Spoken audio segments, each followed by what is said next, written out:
today's topic is non-traditional security threats. वो security threats जो traditional नहीं है, यानी जो आम हालात में हम जिनको नहीं देख रहे होते, या जो हमारी कन्वेंशनल अंडरस्टैंडिंग है, ऑर्डिनरी अंडरस्टैंडिंग है सिक्योरिटी की और उसको लाहक थ्रेट्स की, उसको पे पूरा नहीं होता था। यानी अगर हम इसको बहुत सिंप्लीफाई कर लें तो नॉन मिलिट्री थ्रेट्स जो हैं वो हमारे नॉन ट्रेडिशनल सिक्योरिटी थ्रेट्स कहला सकते हैं, यानी जिसके अंदर मिलिट्री इन्वॉल्व ना हो, असलहा इन्वॉल्व ना हो, जंग इन्वॉल्व ना हो। हालांकि कौमों की सिक्योरिटी को तो बहुत सारी चीजों से खतरात लाहक हो सकते हैं। ऐसे ही है जैसे कि अगर एक मुल्क है, वहां पे नेचुरल डिजास्टर आ जाए, कोई कैलामिटी आ जाए, तो तब भी उसकी आवाम, सिक्योरिटी क्या है? सलामती। सिक्योरिटी सलामती है ना। तो इसलिए जरूरी है कि सलामती से मुराद है कि जो लोग उस जगह पे रह रहे हैं वो प्रोटेक्टेड हो,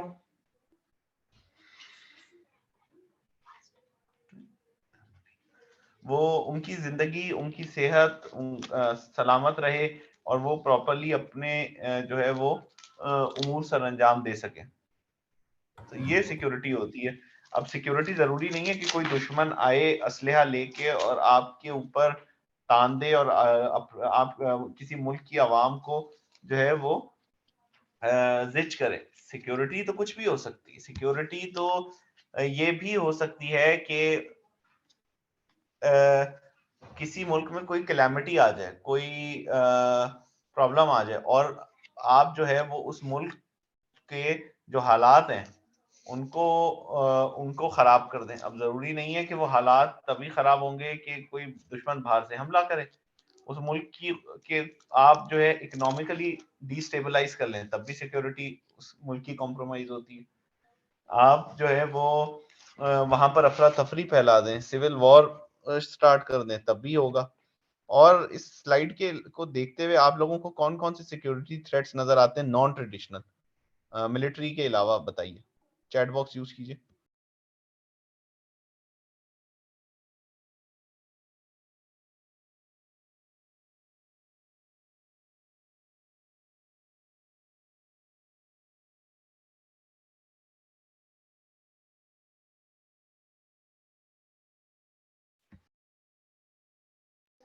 इकोनॉमिक, गुड। कोविड-19 यानी आपके लिए हेल्थ हैजर्ड्स, बिल्कुल सही है।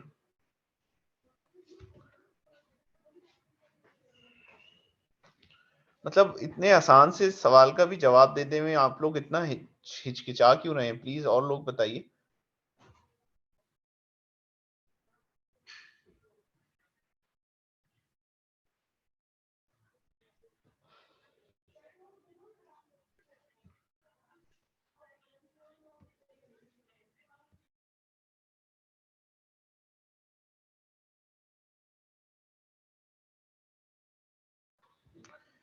जी, anyone else?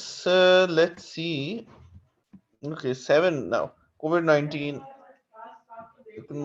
economic resources,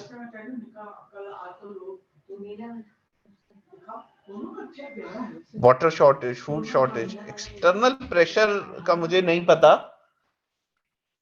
political instability, बिल्कुल। पॉलिटिकल इंस्टेबिलिटी जो है वो तो ट्रेडिशनल सिक्योरिटी थ्रेट में भी चला जाता है। एजुकेशनल प्रॉब्लम सिक्योरिटी थ्रेट नहीं। नेचुरल डिजास्टर्स हैं, अनएम्प्लॉयमेंट तो नहीं आप कह सकते, लेकिन इकोनॉमिक क्राइसिस यानी इकोनॉमिक जो प्रॉब्लम्स हैं वो जरूर हो सकते हैं। ठीक है, so let's get back to slide. आप लोग पॉलिटिकल इंटरवेंशन भी सिक्योरिटी थ्रेट देखें। थ्रेट पे बात करें, पॉलिटिकल इंटरवेंशन किस तरह से थ्रेट कॉज करती है इसके ऊपर बात कीजिए। सही है जनाब। अच्छा जी। सो नेचुरल डिजास्टर्स हमने डिस्कस किया। पाकिस्तान में जलजला आया 2005 में, अभी अक्टूबर का महीना गुजरा है, 8 अक्टूबर 2005 को वो जलजला आया और जिसने तकरीबन 1 लाख से ज्यादा अफराद की जिंदगियां ले ली और उसके अलावा लाखों अफराद जो हैं वो बेघर हो गए, अफेक्ट हुए, इंजर्ड हुए। तो अ, ये एक डिजास्टर था। इससे क्या हुआ, पाकिस्तान की जो पॉपुलेशन थी वो लोग जो हैं उनके ऊपर भी उनकी सलामती के ऊपर, उनकी वेलबींग के ऊपर, उनकी सेफ्टी के ऊपर असर आया और पाकिस्तान की गवर्नमेंट को भी एंगेज होना पड़ा। पाकिस्तान की गवर्नमेंट को एंगेज होकर जो है वो तमाम चीज़ों को रिज़ॉल्व करना पड़ा, बिकॉज़ उनकी पॉपुलेशन जो है वो अफ़ेक्ट हुई। देखिए, जैसे मैंने अर्ज़ किया कि ज़रूरी नहीं है कि सिर्फ़ और सिर्फ़ आप बमबारी करके या गोलियाँ चला के किसी मुल्क को तंग कर सकते हैं या उसकी आबादी को, उसके लोगों को, उसके रहने वालों को डिस्कम्फ़र्ट दे सकते हैं, उनको तकलीफ़ में ला सकते हैं। क्योंकि रियासत ने तो हर लिहाज़ से प्रोटेक्शन करनी है अपने शहरियों की। तो अब वो जहाँ से भी उनकी सेफ्टी, उनकी वेल-बीइंग, उनकी हेल्थ कॉम्प्रोमाइज़ होगी, तो इसका मतलब है कि रियासत के लिए ये एक टेंशन का बाइस है। आप देखिए, तो इसीलिए जब पेट्रोल प्राइसेस हाई होती हैं तो अगेन हम क्वेश्चन करते हैं गवर्नमेंट से कि गवर्नमेंट क्या कर रही है। इसी तरह से जब महंगाई बहुत बढ़ जाती है तो हम गवर्नमेंट से सवाल करते हैं। इसी तरह से जब हेल्थ फैसिलिटीज जो हैं वो अच्छी नहीं होती तो हम गवर्नमेंट से बात करते हैं। तो ये वो चीजें हैं जो अहमियत की हामिल। एक्सप्लोडिंग पॉपुलेशन बॉम्ब ये भी एक नॉन ट्रेडिशनल थ्रेट है in the sense that population बेइंतहा बढ़े जा रही है और रिसोर्सेज नहीं बढ़ रहे हैं। अब मुझे अंदाजा हुआ कि रिसोर्सेज लिखकर आप किस तरफ इशारा करें। सो पॉपुलेशन रिसोर्सेज के हिसाब से नहीं बढ़ रही है, बल्कि उससे बहुत ज्यादा तेजी से बढ़ रही है। और रिसोर्सेज जो है वो ग्रो नहीं कर रही है। इसकी वजह से क्या हो रहा है, अपॉर्चुनिटीज कम हो रही हैं, लोगों की इकोनॉमिक जो ऑटोनॉमी है, इकोनॉमिक लिबर्टी है, वो अंडरमाइन हो रही है। लोगों के पास इतने पैसे नहीं है कि वो अपनी ज़रूरियात पूरी कर सके, खाना, अपनी खुराक का बंदोबस्त कर सकें, पहनने के लिए 2 जोड़ा कपड़ा ले सकें, रहने के लिए छत हो उनके पास, इलाज मुआवजे के लिए उनके पास पैसे हों, तालीम बच्चों को देने के लिए उनके पास वसाइल हों। तो ये भी पॉपुलेशन बॉम्ब की एक्सप्लोजन भी एक चीज़ है। Climate change, Pakistan, German watch कहता है कि Pakistan is the 5th most vulnerable country to climate change in the world. कि दुनिया में पाकिस्तान 5वां सबसे ज़्यादा हसास मुल्क है क्लाइमेट चेंज को, यानी क्लाइमेट चेंज से सबसे ज़्यादा अफेक्ट होने वाली कंट्रीज़ में पाकिस्तान का नंबर 5वां है। तो ये आप देख लीजिए, ये कितनी सेंसिटिव बात। पाकिस्तान की कितनी आबादी जो है वो इससे अफेक्ट हो रही है। इसके नताइज आपने देखने, तो आप देख लें, अब कभी बलूचिस्तान में जो है वो कहत आ जाता है, खुशहाली हो जाती है, कभी बलूचिस्तान में सैलाब आने लग जाता है, कभी सिंध में सैलाब आ जाता है, कभी बिल्कुल दरियाए सिंध सूख जाता है, कभी पंजाब में के कुछ इलाकों में सैलाब आता है, कभी बारिश ज्यादा हो जाती है। एक पेस्ट जो है वो, आपने लोकस्ट का अटैक आपने पढ़ा कि पाकिस्तान में लोकस्ट अटैक ने हमारी जो क्रॉप आउटपुट है उसको कितना इम्पैक्ट किया, ये भी क्लाइमेट चेंज की वजह से। इसके अलावा एवरेज टेम्परेचर बढ़ रहा है, हमारी क्रॉप आउटपुट खराब हो रही है, ये क्लाइमेट चेंज की वर्नरेबिलिटीज हैं। क्लाइमेट चेंज ने हमारे यहाँ बहुत से लोगों को बेघर कर दिया है। बहुत सी चीज़ों का तो हमें अंदाज़ा भी नहीं होता क्योंकि हम एक शहर में रह रहे हैं, हम लोग उतना ट्रैवल नहीं कर रहे होते इंटीरियर में या अप कंट्री, तो उसकी वजह से हम कंसर्न रहते हैं, कंसर्न नहीं रह पाते। लेकिन क्लाइमेट चेंज एक बहुत बड़ा मसला है जिसकी वजह से कहते हैं कि तक 2030 तक almost 20% of the population, sorry not 20% of the population, लेकिन 2030 तक मिलियंस ऑफ पीपल, यानी करोड़ों लोग जो हैं, tens of millions of people will have to relocate, climate induced migrations होंगे। अब आप कहेंगे भाई इसका ताल्लुक सिक्योरिटी से क्या है? जनाब, जब एक मुल्क की के हालात सही नहीं होंगे, वहां पे क्लाइमेट इंड्यूस क्लैमिटीज आएंगी, वहां पर नेचुरल डिजास्टर्स शुरू हो जाएंगे, उसकी पॉपुलेशन डिस्ट्रेस में रहेगी, स्टेट का इंटरेस्ट भी उस तरफ ज्यादा होगा, तो फिर क्या होगा? इवेंचुअली स्टेट का फोकस रिहेबिलिटेशन और रिकवरी एक्टिविटीज पे होगा, और दुश्मन हमें इस दौरान कमजोर करने के लिए ज्यादा कोशिशें करेगा। This is the ideal time to attack your enemy. ठीक है जी।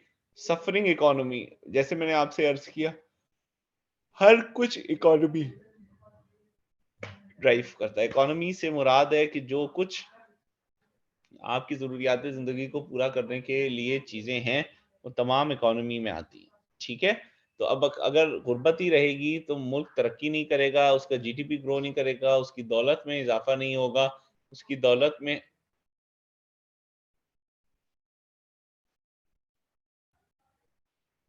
क्या कहते हैं, दौलत में कमी हो रही है, लोग गरीब से गरीब तर होते जा रहे हैं, तो क्या होगा? वो मुल्क अपने दिफा पे भी नहीं इन्वेस्ट कर पाएगा। दिफा पे भी नहीं इन्वेस्ट कर पाएगा, तो वो इंटरनली और सिक्योरिटी वाइज कमजोर हो। वाटर क्राइसिस ने सूबों को आपस में लड़ा दिया है। क्रॉप प्रोडक्शन, हमारी जो आउटपुट है वो इम्पैक्ट हो रही है, हमारा एग्रीकल्चर आउटपुट खराब हो रहा है, उसकी वजह से हमारे जीडीपी ग्रोथ कम हो रही है, हमारी इंपोर्ट जो बिल्स हैं वो बढ़ रहे हैं, हमें अब चीनी भी इंपोर्ट करना पड़ी, आटा भी इंपोर्ट करना पड़ा है।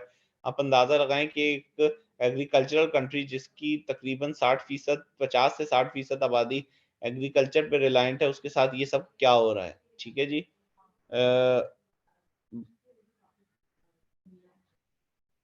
एनर्जी क्राइसिस का शॉर्टफॉल क्या होता है?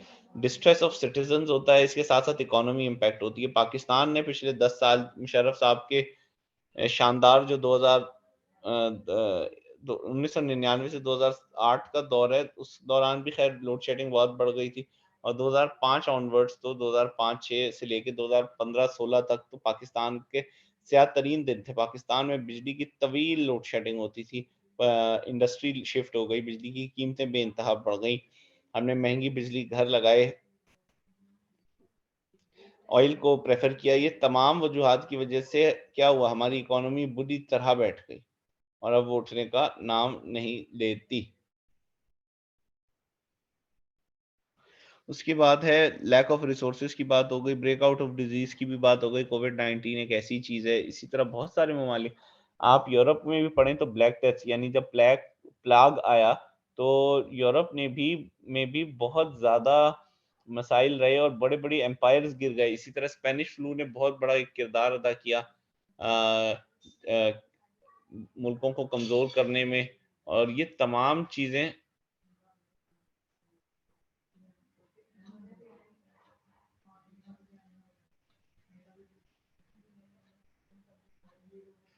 ठीक है। ये तमाम चीजें हमने पढ़ी। कोविड-19 से आप देखें बहुत सारी मुल्कों की मईशत बर्बाद हो गई। ऑल्दो ये क्योंकि हर जगह आया हुआ था, तो इतना ज्यादा आप उसको कह सकते हैं कि फील नहीं किया गया, लेकिन ये चीजें आई तो थी। इसने क्या मुल्कों के ऊपर उनकी मईशत के ऊपर क्या बुरा असर नहीं डाला? बिल्कुल डाला।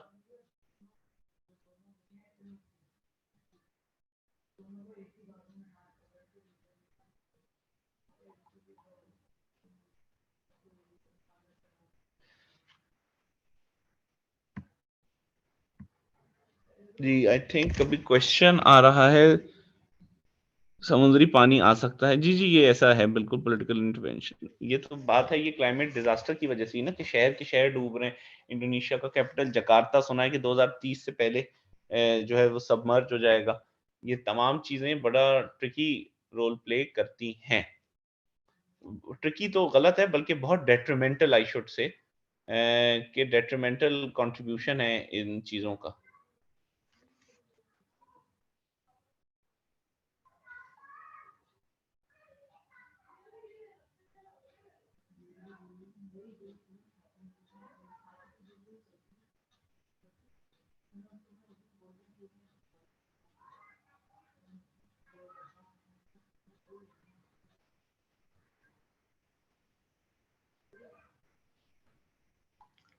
ओके जी। अब आपको समझ आ रही है कि नॉन ट्रेडिशनल सिक्योरिटी थ्रेट्स क्या होते हैं? कोई भी चीज जो मुल्क की सलामती यानी मुल्क की सिक्योरिटी को या उसके लोगों की वेलबींग, उनकी हेल्थ, उनकी सेफ्टी, उनकी सिक्योरिटी को कॉम्प्रोमाइज कर रही है, वो नॉन ट्रेडिशनल सिक्योरिटी थ्रेट्स है। ये नहीं जी। अब ये नॉन स्टेट एक्टर्स, इसमें एक और चीज आ जाती है। Organizations with sufficient powers to influence and cause a change even though they do not belong to any established institution of state. IR जिन लोगों ने पढ़ा है उन्होंने नॉन स्टेट एक्टर्स पढ़ भी लिया होगा कि ये वो ऑर्गेनाइजेशंस या लोग होते हैं कि जिनके पास कोई सरकारी ओहदा नहीं होता, जो किसी लीगल अथॉरिटी के बगैर काम करते हैं, लेकिन इनके अंदर ये एबिलिटी होती है कि इन्फ्लुएंस कर सकते हैं, ये राय आमा को इन्फ्लुएंस कर सकते हैं, गवर्नमेंट्स को इन्फ्लुएंस कर सकते हैं और कोई ना कोई चेंज ला सकते हैं। आप अभी देख लें, तहरीक-ए-लब्बैक एक नॉन स्टेट एक्टर है, अभी तक उनकी कोई स्ट्रक्चर नहीं है। इसी तरह पाकिस्तान में काम करने वाली कुछ दहशतगर्द तंजीमें भी नॉन स्टेट एक्टर्स के तौर पे आप उनको रिलेट कर सकते हैं, जैसे तहरीक तालिबान पाकिस्तान हो गई। अच्छा, अब ये इनका सारा रोल जो है वो नेगेटिव ही नहीं होता, अच्छा भी होता है, लेकिन पहले हम इनकी टाइप्स देख लेते हैं। एनजीओ, नॉन गवर्नमेंटल ऑर्गेनाइजेशन, जो इंडिपेंडेंट ऑफ गवर्नमेंट होती हैं और इनका काम होता है कि माशरे में बेहतरी लाना या चीज़ों को कंटिन्यू करना, अच्छी चीज़ों को कंटिन्यू करना, किसी बुराई को ख़त्म करना। जैसे ट्रांसपेरेंट हैंड्स एक है, ट्रांसपेरेंसी इंटरनेशनल हो गई, ईदी फाउंडेशन, सैलानी, चीपा, एक ग्लोबल ऑर्गेनाइजेशन है ग्रीन पीस जिसको कहते हैं, जो इन्वायरमेंट प्रोटेक्शन की बात करती है। इसी तरह एक बहुत वेल नोन ऑर्गेनाइजेशन है एनजीओ जिसको प्लान्ड पेरेंटहुड कहते हैं, जो खवातीन के अंदर बर्थ कंट्रोल की अवेयरनेस क्रिएट करते हैं। इसी तरह से फैमिली प्लानिंग को इंकरेज करते हैं। ये ग्लोबल लेवल की ऑर्गेनाइजेशन है। आप यूएनओ को एनजीओ नहीं कहेंगे, उनको इंटर गवर्नमेंटल ऑर्गेनाइजेशन कहेंगे, क्योंकि ये आईजीओस कहलाते हैं। ये मुख्तलिफ ममालिक की जो गवर्नमेंट्स हैं ये इन आईजीओस की मेंबर होती हैं, तो इनके पास कुछ ना कुछ अथॉरिटी होती है, जैसे यूनेस्को हो गई, यूनाइटेड नेशंस खुद हो गई, यूरोपियन यूनियन हो गई, आसियान हो गई। तो ये कुछ ना कुछ उसूल, कवायद, ज़वाबित बनाते रहते हैं। इंटरगवर्नमेंटल ऑर्गेनाइजेशंस में आप सार्क को ले सकते हैं, इसके अंदर आप ओपेक को ले सकते हैं, लेकिन ज़रूरी है कि उस मुल्क की गवर्नमेंट सरकारी तौर पे उसकी फुल मेंबर हो, तब वो इंटर गवर्नमेंटल ऑर्गेनाइजेशन बन सकती है। मल्टीनेशनल कंपनीज या कॉरपोरेशंस, कोऑपरेशन गलत लिख दिए, कॉरपोरेशंस, मल्टीनेशनल कॉरपोरेशंस बहुत सारे हैं, एमएनसीज। मल्टीनेशनल कॉरपोरेशंस के अंदर आप कोका कोला देख लीजिए, ग्लेक्सोस्मिथक्लाइन देख लीजिए, इवन स्टैंडर्ड चार्टर्ड बैंक हो गया, या यूनिलीवर हो गया, या एबट हो गई। ये तमाम कंपनीज जो हैं ये मल्टीनेशनल कंपनीज हैं। ये किसी और मुल्क के अंदर बेस्ड होती हैं, लेकिन ये पाकिस्तान में या दूसरे मुल्क में आके इन्वेस्ट करते हैं, यहाँ से प्रॉफिट गेन करते हैं और प्रॉफिट को लेके जाते हैं दूसरे मुल्क तक। ये मल्टीनेशनल कंपनीज की जिम्मेदारी है और ये उनकी जॉब डिस्क्रिप्शन।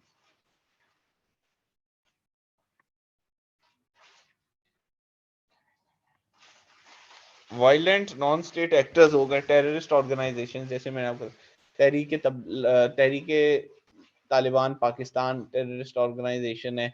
इसी तरीके से बोको हराम है नाइजीरिया के अंदर, अल शबाब है सोमालिया के अंदर। खालिस्तान मूवमेंट को इंडिया ने बैन किया हुआ है, तो उनको टेररिस्ट कहते हैं। तो ये अलग बात है कि वहाँ के अपने मसाइल हैं, लेकिन आपने पाकिस्तान के पॉइंट ऑफ व्यू से देखना है तो और टेररिस्ट ऑर्गेनाइजेशंस में बहुत सी आप ऑर्गेनाइजेशंस देख सकते हैं, जैश ए मोहम्मद, लश्कर जंगवी। ठीक है जी, तो अब आगे चलते हैं। रिलीजियस ग्रुप्स भी इंटर गवर्नमेंटल जो है नॉन स्टेट एक्टर्स में आते हैं। तहरीक लब्बैक हो गई, तबलीगी जमात हो गई, क्योंकि इनका एक इन्फ्लुएंस है, इनका एक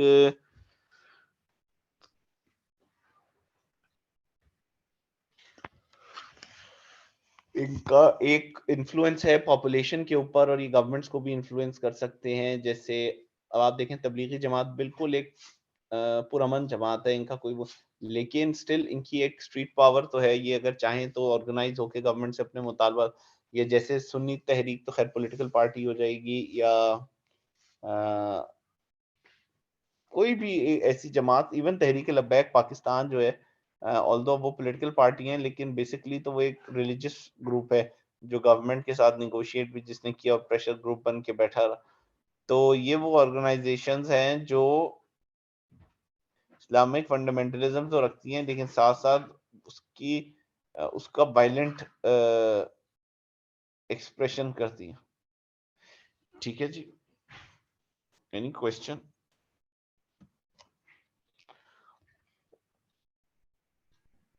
देखिए, इंडिविजुअल लेवल पर भी और नेशनल लेवल पर भी, क्योंकि जब इंडिविजुअल्स की सिक्योरिटी असर्टेन होगी, गारंटी होगी, उसी से ही जो है वो जो नेशनल लेवल है उसकी सिक्योरिटी असर्टेन होगी। तो ऑफ कोर्स अगर large number of individuals is impacted by something, it means that the security of the nation is compromised.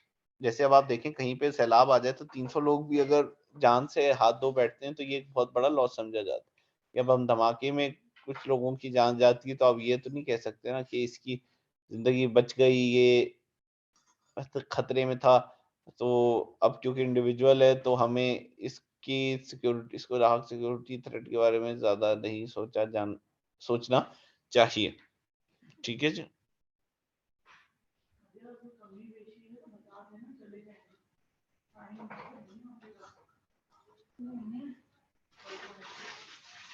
जी, कोई भी नॉन स्टेट एक्टर मुल्क के लिए खतरा बन सकते हैं क्योंकि वो कुछ रूल्स एंड रेगुलेशंस फॉलो नहीं कर रहे होते। इन द सेंस के उनको ये डर नहीं होता कि वो गवर्नमेंट में है तो उनके ऊपर तनकीद होगी, वो वैसी प्रेशर ग्रुप्स के तौर पे काम करते हैं, तो they can always get angry. बिल्कुल सही बात।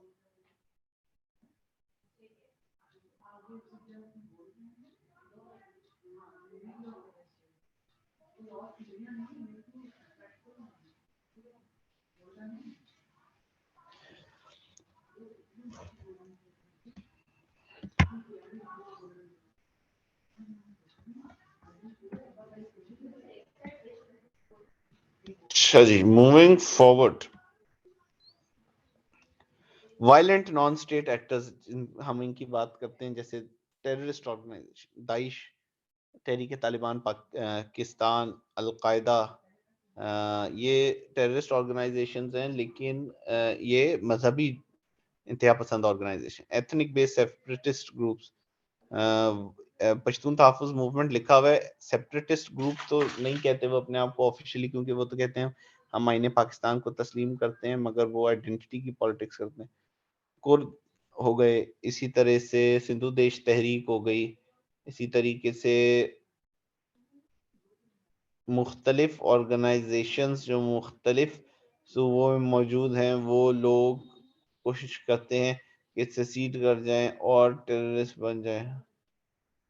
अब इनमें से किसकी इन्वॉल्वमेंट कंफर्म्ड है ये हमें आइडिया नहीं है। Religion based separatist groups, Al Qaeda है, जैसे मोहम्मद है। Region based separatist groups, region based यानी जो किसी रीजन को या किसी एथनिसिटी को डिफाइन करने, जैसे सिंधु देश ऑर्गेनाइजेशन हो गए। एक दौर में मुहाजिर मूवमेंट ऑल्दो उसको कभी साबित नहीं हो पाई कि जी जिनापुर तहरीक चल रही थी, Balochistan Republican army BRA, Balochistan liberation army BLA, ये तमाम ऑर्गेनाइजेशंस जो हैं ये पाकिस्तान के अंदर मुख्तलिफ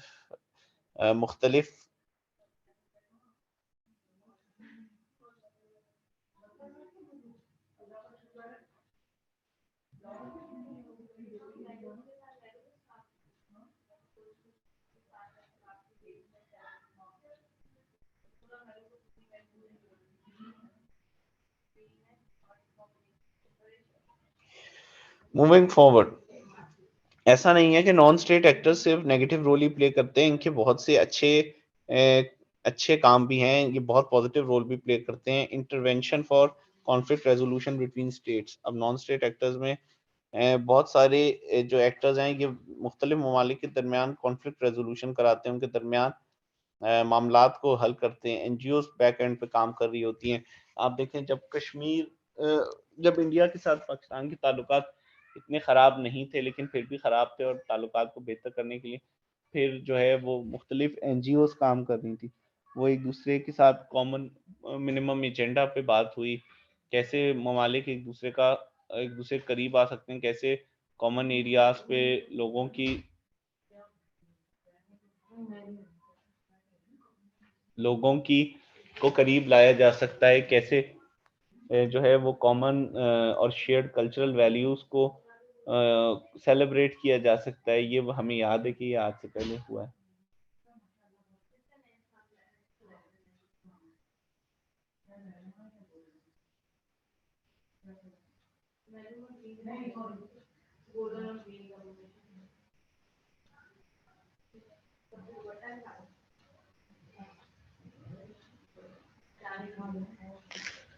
अच्छा जी, इकोनॉमिक असिस्टेंस देखें तो बहुत सारी ऑर्गेनाइजेशंस जो हैं वो डिफिकल्ट टाइम्स के अंदर इकोनॉमिक असिस्टेंस देती हैं। वो आप देख लीजिए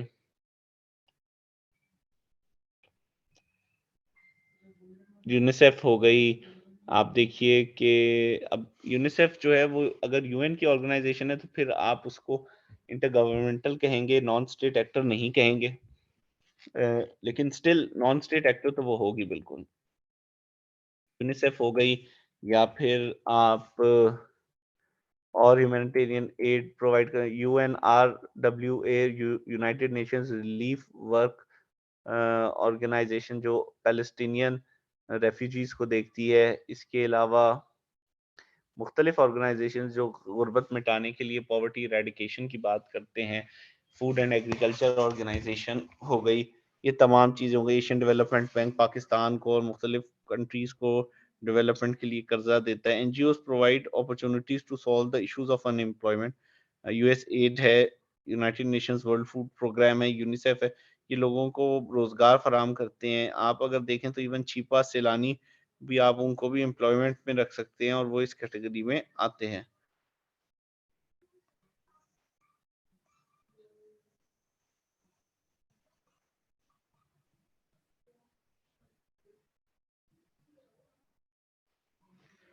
मल्टीनेशनल कॉर्पोरेशंस जो हैं वो एम्प्लॉयमेंट की सोर्स हैं, फॉरेन इन्वेस्टमेंट लेके आती हैं, फिर रेमिटेंसेस लेकर आती हैं। एडवर्स इफेक्ट्स क्या हैं नॉन स्टेट एक्टर्स के? ये एक तो सॉवरेनिटी ऑफ स्टेट को वायलेट करती हैं, क्योंकि आईजीओज जो हैं, क्योंकि अब आप देखें यूएन पाकिस्तान को कहेगा कि जी अब हमने तालिबान के ऊपर फॉर एग्जांपल सैंक्शंस लगा दिए, अब आप तालिबान से डीलिंग नहीं कर सकते। हमने ईरान के ऊपर सैंक्शंस लगाई, आप ईरान के साथ ट्रेड नहीं कर सकते। यानी यूएन डिसाइड कर रहा है। इसी तरह पाकिस्तान फॉर एग्जांपल किसी मुल्क के साथ न्यूक्लियर कोऑपरेशन करना चाह रहा है, तो जो आपका एनपीटी सॉरी आईएईए है वो पाकिस्तान पे एतराज करेगा। हालांकि as a sovereign country, as a sovereign responsible country, शायद पाकिस्तान को ये हक है, लेकिन क्योंकि न्यूक्लियर वेपन्स एक बहुत सेंसिटिव इशू होता है तो उसके ऊपर कोई बात नहीं करता। न्यूक्लियर वेपन्स को समझा जाता है कि बहुत सेंसिटिव वेपन्स हैं और ये आगे बढ़ रहे हैं। एनजीओज जो हैं वो किसी मुल्क का जो एजेंडा है वो दूसरे मुल्क में लागू करने में मदद करती हैं। बहुत सारी एनजीओज आपने देखा होगा, उनके ऊपर इल्जाम होता है कि वो यूएस एजेंडा के को फर्दर कर रही है, वो उसका फर्दरेंस का बाइस बन रही है। I am so surprised at this attitude that अब आप देखिए मल्टीनेशनल कंपनीज की बात करें तो मल्टीनेशनल कंपनीज भी इंटरफेयर करती हैं एक मुल्क की पॉलिसीज में। एक बड़ा मशहूर एग्जांपल जो है वो ब्रिटिश पेट्रोलियम की है, जिन्होंने ईरान के अंदर जब नेशनलाइजेशन हो गई तो उन्होंने अपना इन्फ्लुएंस यूज करके ब्रिटिश गवर्नमेंट से और अमेरिका को ये कन्विंस कर लिया कि ईरान में सदर मोहम्मद मुसद्दिक का तख्ता पलट दें। इसी तरह यूनाइटेड फ्रूट कंपनी जो है उसने साउथ अमेरिका के अंदर बहुत सारे काम किए। मुख्तलिफ ऑर्गेनाइजेशंस अपने ममालिक के इंटरेस्ट को सेफ गार्ड करने के लिए सिया सफेद करती रहती हैं। तो ये इसी तरह ये मल्टीनेशनल्स का रोल है। और एनजीओज में आप देखें सेफ चिल्ड्रन, यानी वो बच्चों का डेटा या बच्चों को पोलियो के कतरे पिलाने के लिए गए थे उसामा बिन लादेन को, और उसामा बिन लादेन ने दरवाजा खोल लिया। तो ये अब आप देख लें कि इसके अंदर उसामा बिन लादेन ने बहुत बड़ी की कोई बहुत बड़ी बात नहीं की, कॉमनली होता है, लेकिन उसका नतीजा क्या हुआ? उसामा बिन लादेन की आइडेंटिटी डिस्क्लोज हो गई, उसके हाइडिंग पॉइंट्स डिस्क्लोज हो गए, और ये एनजीओ एक तरह से टूल के तौर पे यूज की अमेरिका ने। इसी तरह पाकिस्तान ने बहुत सारे नेशनल ऑर्गेनाइजेशंस को बंद किया क्योंकि उनका ऑब्जेक्टिव क्लियर नहीं हो रहा था और वो अपनी जो बेसिस ऑफ फॉर्मेशन और एग्जिस्टेंस है उनको जस्टिफाई नहीं कर रहे थे। सर नॉन स्टेट ऑर्गेनाइजेशन कभी मुल्क के खतरा बन सकते? जी हाँ, वर्ल्ड बैंक भी एक इंटर गवर्नमेंटल ऑर्गेनाइजेशन कहेंगे। रिलीजन बेस्ड एथिनिक बेस्ड का भी कोई पॉजिटिव रोल है? बिल्कुल, रिलीजन बेस्ड ऑर्गेनाइजेशंस ने बहुत ज्यादा रिलीफ एफर्ट्स किए। ऐसी बात नहीं है, जब जल्जला आया तो आप देखें जमात दावा का जो ट्रस्ट था उसने आगे आगे रहकर रिलीफ एफर्ट्स किए। अब चाहे जो भी उनका रोल हो, लेकिन रिलीफ एफर्ट्स के लिहाज से उनका रोल जो है वो एडमिटेड है और उसका फायदा हुआ। इसी तरह से आप और कोई ऑर्गेनाइजेशन, बहुत सारी ऑर्गेनाइजेशन जो रिलीजियस ली मोटिवेटेड है, बट स्टिल जब कोई कैलामिटी आती है तो वो आगे बढ़ के काम करते हैं। जमात इस्लामी का अल खिदमत जो फाउंडेशन है वो एक आला मिसाल है कि कराची के अंदर काफी काम कर रहे हैं वो लोग। तो ये बिल्कुल पॉजिटिव रोल भी हो सकता है। एथनिक में भी कुछ एथनिक ऑर्गेनाइजेशन कल्चर को सपोर्ट करने के लिए भी होती है। जरूरी नहीं है कि जो एथनिक ऑर्गेनाइजेशन होगी वो सेपरेटिस्ट ही होगी, वो नॉन सेपरेटिस्ट भी हो सकती है, with in the boundaries of state काम करने के लिए विलिंग भी हो सकती है। लेकिन जरूरी ये है कि उनका नॉन स्टेट एक्टर होने के लिए कि वो गवर्नमेंट में किसी का पार्ट ना हो, वो इंडिपेंडेंटली कर रहे हो और पॉलिटिकल ग्राउंड में इस मामले में बिल्कुल एक्टिव हो। ठीक है जी, सो दिस इज इट। अब हम हाइब्रिड वॉरफेयर पे आएंगे, लेकिन इससे पहले मैं देखूं कोई क्वेश्चन।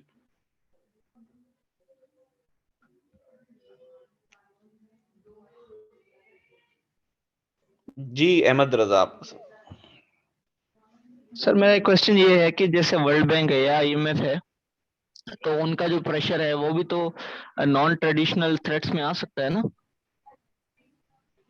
जी जी, इकोनॉमिक थ्रेट्स में आ सकता है, नॉन ट्रेडिशनल में भी आ सकता है, बिल्कुल सही है। Any other question?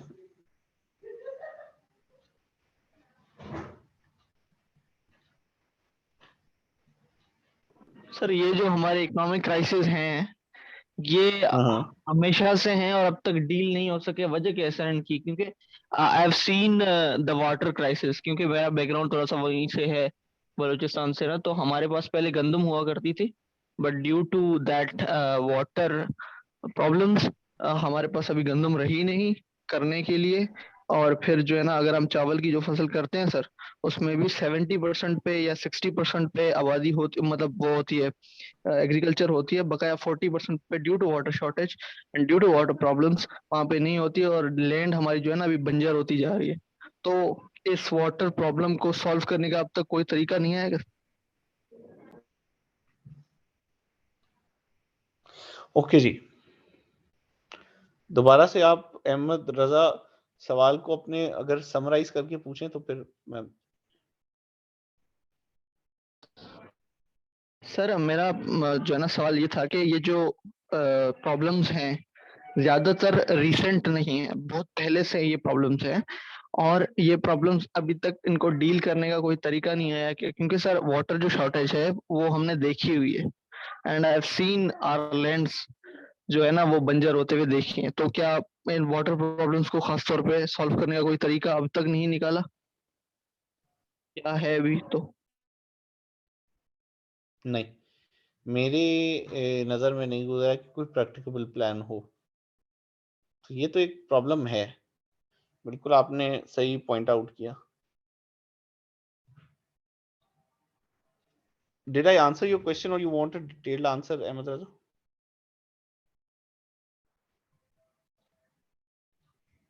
Hello? Okay, let's take a 5 minutes break. We'll be back. I am going to start another lecture on hybrid warfare. Let's take a break.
Okay, ji, I'm back. Let's start the next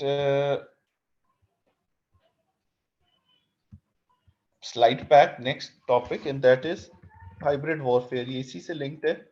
Hybrid warfare पे हम जिक्र करेंगे.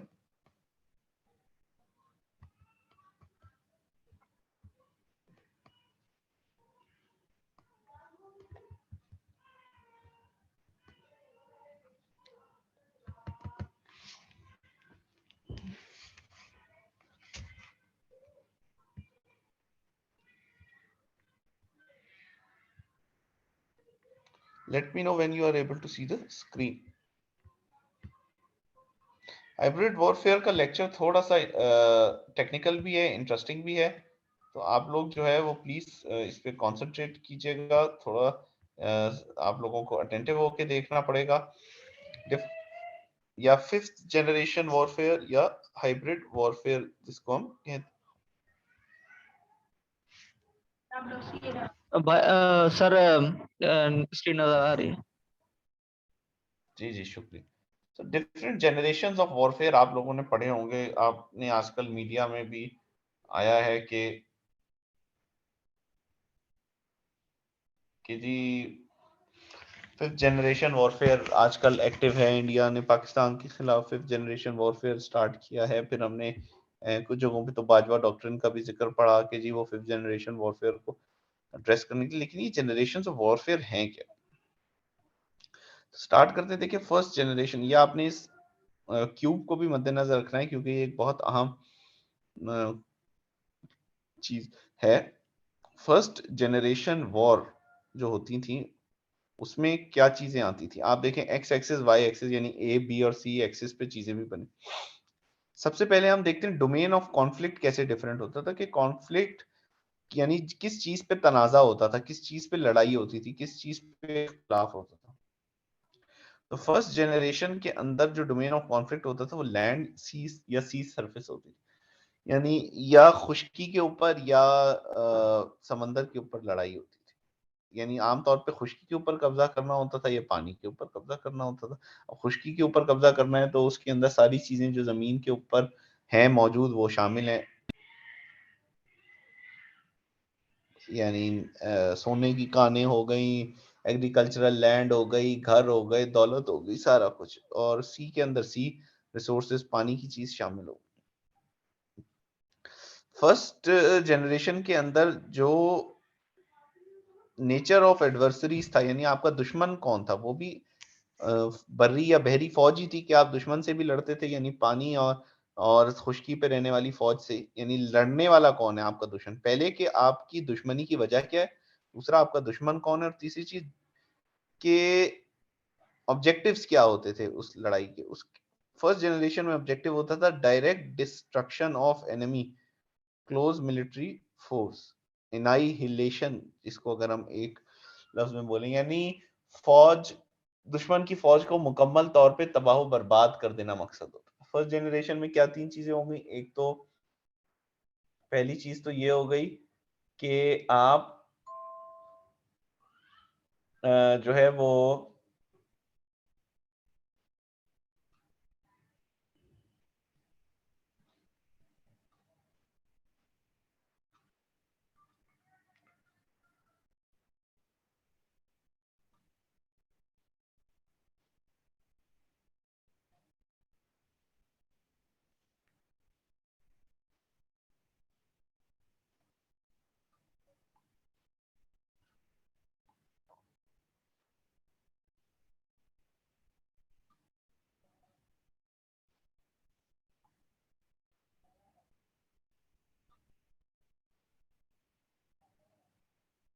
Just समझ आ रही.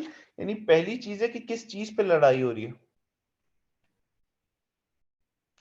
वो है जी जमीन के ऊपर कब्जा करना है या रिसोर्सेज के ऊपर कब्जा.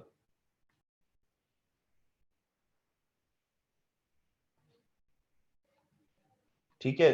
अब लड़ाई किससे है, दुश्मन कौन सा है, दुश्मन भी बहरी और बरी फौज है.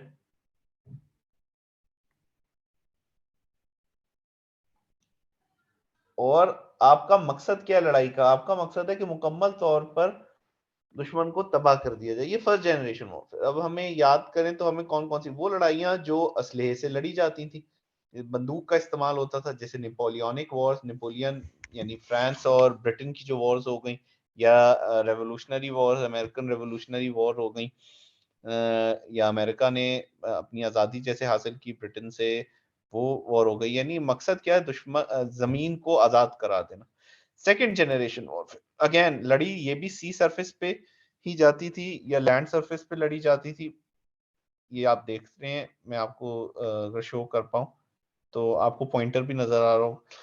इसके लिए भी जो इस्तेमाल में आती थी चीजें, वो सरफेस आर्मीज या नेवीज होती थी, मगर इसका मकसद इनडायरेक्ट डिस्ट्रक्शन होता था, डायरेक्ट डिस्ट्रक्शन नहीं था enemy. Indirect destruction of enemy military force with fire power. यहाँ पर फायर पावर ज्यादा आम थी, गोला बारूद, ऊपर गोलियां थी, यानी दुश्मन के फौजियों को मारना था डायरेक्टली किल।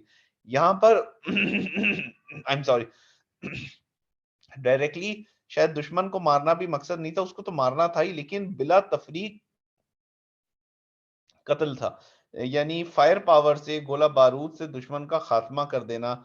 जंग अजीम अव्वल में ऐसे हुआ, या ईरान इराक वॉर के अंदर हुआ कि आपने आबादियों तक को हिट करना स्टार्ट किया। ठीक है, इसको कहते हैं एट्रिशन ऑफ रिसोर्सेज। पहली इनाइलेशन थी, इनाइलेशन होती है मुकम्मल तबाही, दूसरी एट्रिशन, एट्रिशन होती है दुश्मन को आहिस्ता आहिस्ता करके कमजोर करना। अब आप दुश्मन की आबादियों पे हमले कर रहे हैं, वहां गोले बारूद, गोला बरसा रहे हैं, वहां पर उनका जो निज़ाम है उसको आप बिल्कुल मफलूज कर रहे हैं, जो गवर्नमेंट का निज़ाम है, तो आप डायरेक्टली शायद दुश्मन को नहीं हिट कर रहे, लेकिन आप दुश्मन को कमजोर कर रहे हैं, एट्रिशन कर रहे हैं। थर्ड जनरेशन वॉरफेयर के अंदर अगेन लैंड एयर सी, अब एयर भी आ गई है, अब जहाजों से भी हमले होना शुरू हो गए हैं, अब वॉर प्लेन्स भी आ गए हैं, अब तमाम मिलिट्रीज शामिल हो गई हैं इस जनरेशन के अंदर। जो नेचर ऑफ एडवर्सरी है उसमें आर्मी, नेवी, एयरफोर्स तीनों आ गई हैं, और इसका मकसद क्या है, destruction of enemy military command and control and logistics. इधर रिसोर्सेज की अट्रीशन, यानी उन्हें आहिस्ता आहिस्ता पस्त करना नहीं है, आर्मी और नेवी और एयरफोर्स के कमांड एंड कंट्रोल सिस्टम को, उनके लॉजिस्टिक्स को बर्बाद करना है, किसी तरह वो लोग मोबिलाइज ना हो सके, उनकी सड़कों को, पुलों को तबाह करना, उनके नेटवर्क्स को तबाह करना, कि किस तरह से वो चीजों को पहुंचा सकते हैं, कमांड एंड कंट्रोल के यानी फौज का मोरल जो है उसको वीक करना। So these are the things जो कि हम थर्ड वॉरफेयर जनरेशन वॉरफेयर में, वियतनाम वॉर एक चीज थी, गोरिल्ला वॉरफेयर यहाँ पे बहुत पॉपुलर हो रहा था। गोरिल्ला वॉरफेयर के अंदर भी यही होता है कि डायरेक्टली आप शायद दुश्मन को इतना हिट नहीं करते, लेकिन दुश्मन को बेबस कर देते हैं। वर्ल्ड वॉर टू के अंदर भी ऐसी हुआ, बिला तफरीक आबादियों के ऊपर बम बरसाए गए और उनको बर्बाद करने की कोशिश की गई, करोड़ों लोग इस नतीजे में मर गए। फोर्थ जनरेशन वॉरफेयर के अंदर नॉन स्टेट एक्टर्स आ गए, ये पॉलिटिकल कॉन्फ्लिक्ट था, यानी यहाँ पर आप अपनी फौजों से नहीं लड़ रहे थे, यहाँ पे आप पॉलिटिकल वॉरफेयर कर रहे थे, यहाँ पे आप पॉलिटिकल एरिना में मुल्कों को जो है वो आइसोलेट कर रहे थे। तो ये चीज, ये वॉरफेयर यहाँ से आया। इसके अंदर नेटवर्क्स आ गए। नेटवर्क्स क्या होते हैं, सुप्रा कॉम्बिनेशन और नेटवर्क्स, यानी मुख्तलिफ एजेंट्स, उनके नेटवर्क्स, आपकी स्पाइंग एजेंसीज, आपकी मुख्तलिफ सीक्रेट सर्विसेज, इनके बारे में बात होने लग गई। अच्छा जी, destruction of enemy political and public will to fight. Enemy को पब्लिकली और पॉलिटिकली इतना वीक किया जाए कि, एक सेकंड होल्ड कीजिए।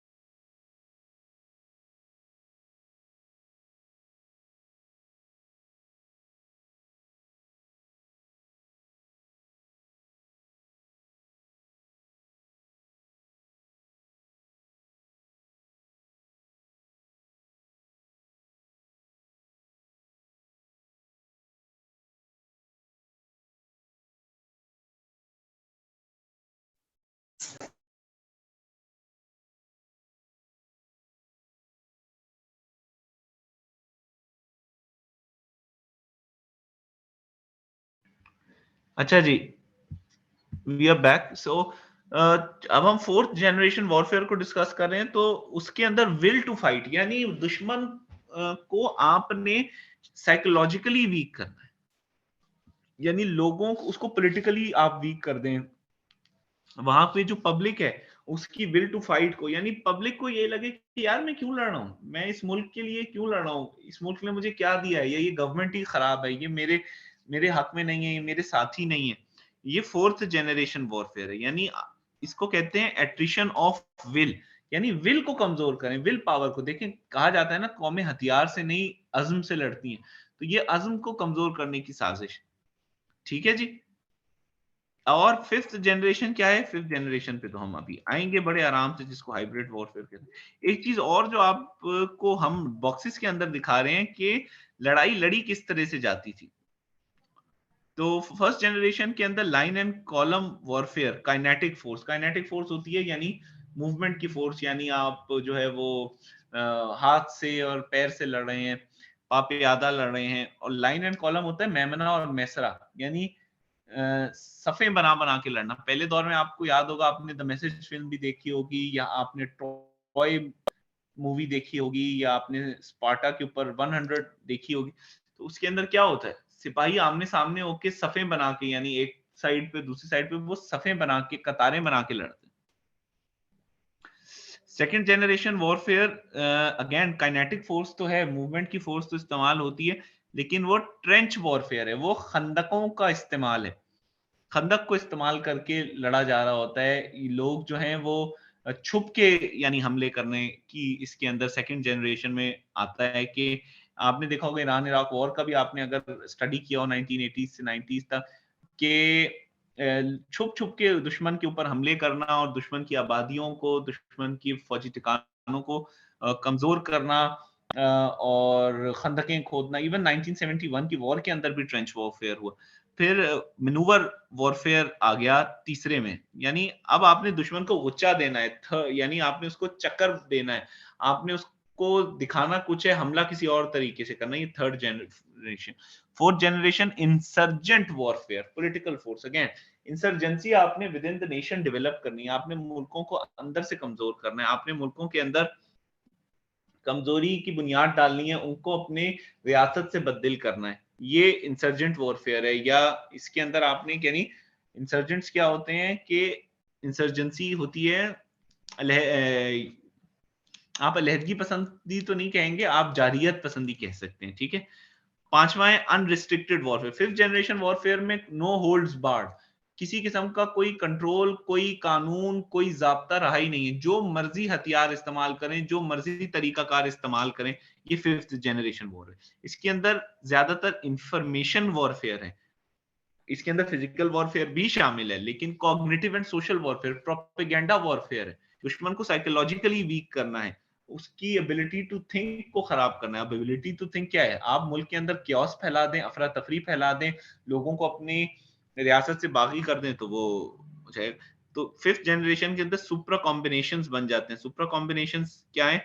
मुख्तलिफ इदारे, मुख्तलिफ काम करने वाले इदारे, उनका मुख्तलिफ नेचर है, वो मिलकर एक एक चीज, एक ऑब्जेक्टिव को अचीव करने की तरफ कोशिश कर रहे हैं। डिस्ट्रॉय और render an enemies efforts irrelevant by any means, military और नॉन। दुश्मन के तमाम एफर्ट्स को नाकाम नामुराद करना है, दुश्मन को अंदर से कमजोर करना है, ताकि वो इम्प्लोड कर जाए, यानी अंदर से मर जाए। इसको कहते हैं फिफ्थ जनरेशन वॉरफेयर। ठीक है जी। let me take 2 minutes and then get back.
ये बाबा पानी डाल देते।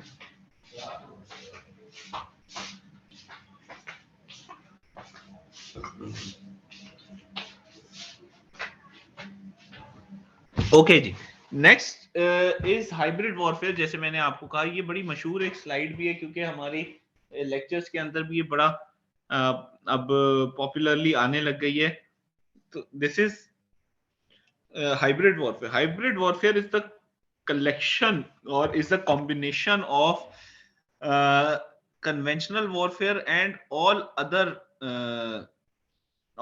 avenues of war. इसके अंदर कन्वेंशनल शामिल है, वो खत्म नहीं हो गया, ठीक है जी। तो कन्वेंशनल वॉरफेयर शामिल है हाइब्रिड वॉरफेयर के अंदर, लेकिन उसके अलावा इसके अंदर क्या क्या शामिल है ये अब आप देख लीजिए। इसके अंदर सपोर्ट ऑफ लोकल अनरेस्ट, यानी मुल्कों के अंदर के जो अंदरूनी हालात हैं, जहां जहां खिलाफ वर्जी है, जहां जहां पे चीजें हो रही हैं, वो तमाम चीजें शामिल हैं। जैसे अब आप देखें पाकिस्तान में मुख्तलिफ तहरीकें अलहदगी पसंदी की हो रही हैं, वो शामिल हैं। जैसे अब दोबारा से वो एक्टिव हो गई हैं। आप अगर गौर करें तो पश्तून तहफ़्फ़ुज़ मूवमेंट अलहदगी पसंदी तो नहीं है, लेकिन अनरेस्ट फैला रही है, क्या पता उसका अल्टीमेट आउटकम यही हो। इसी तरह से सिंधु देश नेशनल आर्मी को बहुत एक्टिव कर दिया गया, Balochistan Republican Army, Baloch Republican Army, Baloch Liberation Army, इन तमाम के ऊपर बहुत ज्यादा काम हो रहा है। तो वो कोई ना कोई इनको फंड्स प्रोवाइड कर रहे हैं, इनको सपोर्ट कर रहे हैं। इर्रेगुलर फोर्सेस यानी मिलिशियाज हो गई, जो पाकिस्तान के खिलाफ बरसरे पैरकार हैं। जैसे मुख्तलिफ लश्कर बन गए थे, लश्कर इस्लाम बना हुआ था, मंगल बाग का एक तहरीके तालिबान, एक इर्रेगुलर फोर्सेस, स्पेशल फोर्सेस को अलाइन करना। मुख्तलिफ मुल्कों के अंदर आप अपने स्पेशल एजेंट्स भेजते हैं जो वहाँ एक्टिविटीज कराते हैं, वो आपके मुल्क के साथी बन के अनरेस्ट फैला रहे होते हैं। ये रेगुलर मिलिट्री फोर्सेस को तो आप इस्तेमाल कर ही रहे होते हैं। इकोनॉमिक वॉरफेयर, पाकिस्तान के केस में देखें तो पाकिस्तान को इकोनॉमिकली आइसोलेट करने की जिस तरह से कोशिश की जा रही है, आईएमएफ के थ्रू पाकिस्तान पे प्रेशर बिल्ड किया जा रहा है, अनरियलिस्टिक क्लॉजेस और कंडीशंस ऐड की जा रही हैं। एफएटीएफ ने पाकिस्तान को ग्रे लिस्ट में रखा है, जिसकी वजह से पाकिस्तान को ह्यूज अपॉर्चुनिटी कॉस्ट पे करनी पड़ी है। पाकिस्तान की इकोनॉमी, जीडीपी को बिलियंस ऑफ डॉलर्स का नुकसान हो रहा है। साइबर अटैक्स हो रहे हैं, मुल्क एक दूसरे पे करते हैं। ईरान ने साइबर के न्यूक्लियर प्रोग्राम के ऊपर साइबर अटैक हुआ, जिसमें अमेरिका सुनते हैं और इजराइल के लोग शामिल थे। डिप्लोमेसी, आप मुल्कों को आइसोलेट करने के लिए काम करते हैं। आई थिंक इंडिया ने बहुत ज्यादा काम किया पाकिस्तान को नुकसान पहुंचाने के लिए डिप्लोमेटिकली। इंडिया ने बाकी मुल्कों के साथ अपने ताल्लुकात, रवाबित, अपने फॉरेन ऑफिस को स्ट्रेंथन करके किया। इंफॉर्मेशन वॉरफेयर बहुत एक अहम चीज है। आप मुल्कों के खिलाफ प्रोपेगेंडा कराएं कि जी वहां पर तो सब कुछ बर्बाद हो गया है, वहां पे तो तालिबान आ गए हैं, पाकिस्तान तो एक्सट्रीमिस्ट लोगों का फॉर एग्जांपल मुल्क है, अल्लाह ना करे। इसी तरह से पाकिस्तान में कभी भी तालिबान कब्जा कर सकते हैं, पाकिस्तान में अकलियतों को कोई तहफ़्फ़ुज़ हासिल नहीं। इस तरह की चीजें, ये इन्फॉर्मेशन वॉर, जैसे वो बैठ के अर्नब गोस्वामी की भी बड़ी फेमस हुई है वीडियो की जी, वो सेरीना होटल काबुल में जो 5th फ्लोर है उस पर बैठ के आईएसआई के एजेंट्स जो हैं वो नॉर्दर्न अलायंस के खिलाफ तालिबान की मदद करें। हालांकि काबुल सिरीना का तो 3रा फ्लोर ही नहीं था, तो 5वां फ्लोर कहाँ से होगा। तो ये तमाम चीजें जो हैं ये बताती हैं कि कितना स्ट्रॉन्ग है पाकिस्तान के खिलाफ प्रोपेगेंडे के लिए। तो वो यूरोपियन यूनियन की डिसइंफॉर्मेशन लैब ने पता किया कि कितने फेक अकाउंट्स पाकिस्तान के खिलाफ रीट्वीट्स में इस्तेमाल हो रहे हैं और क्या क्या कुछ वो कर रहे हैं। ये तमाम चीजें आपको बताती हैं कि कितना स्ट्रॉन्ग, अल्टीमेटली मकसद यही है कि उस मुल्क को इतना ज्यादा आइसोलेट कर दिया जाए, उस मुल्क को इंटरनली और एक्सटर्नली इतना वीकन कर दिया जाए कि वो मुल्क ऑपरेट करने के काबिल हो।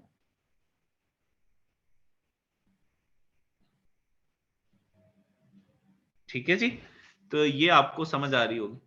Terms associated with hybrid warfare, अच्छा ये चीजें मैं आई थिंक एक लेक्चर में पहुंच गया हूं, और एक लेक्चर को मैं पहले कवर कर चुका हूं, लेकिन इसको हम देखेंगे डिटेल में। इन डेफिनेशंस को हम इसलिए नहीं देखेंगे because you can actually go and google them yourselves, you can take the screenshot and see.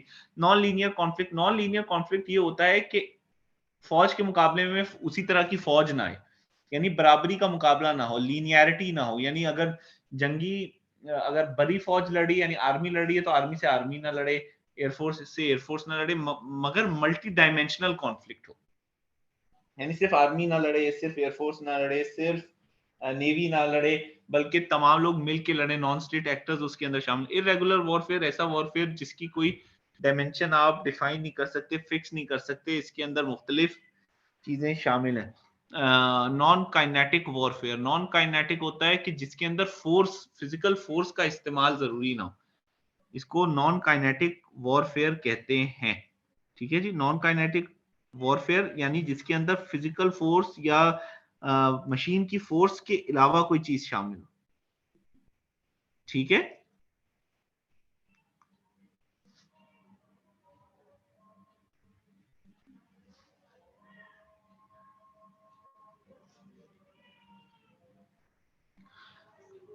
आगे बढ़ते हैं तो हमारे पास आता है चौप्लेक्सिक वॉरफेयर। चौप्लेक्सिक वॉरफेयर होता है, ये आप इसको गूगल करें अभी, बल्कि मैं आपके साथ मिलकर ये मुझे नॉन स्टेट, एक सेकंड जी।